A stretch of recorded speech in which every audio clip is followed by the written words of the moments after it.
Buenos días. Quería mostrarle cómo cambiar un espejo de un Ford Sierra. Es modelo 88, es viejito el auto.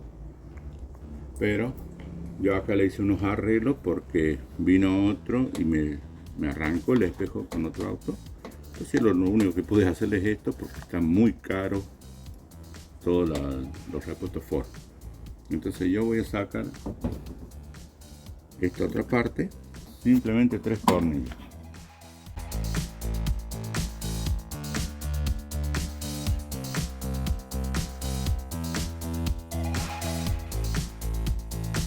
Este auto lo uso para trabajar nada más.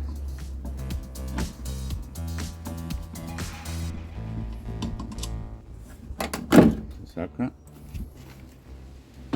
y ponemos acá.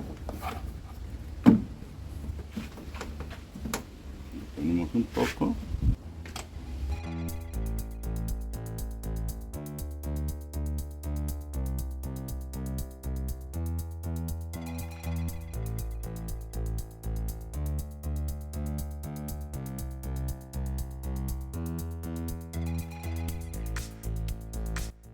No es gran ciencia, pero hay mucha gente que no sabe cómo es esto.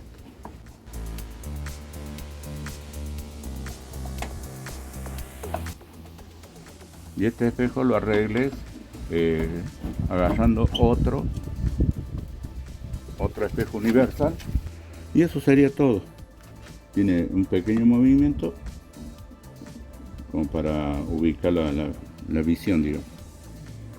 Bueno, si les ha gustado el video, yo quiero que compartan, suscríbanse y denle like. Hasta la próxima.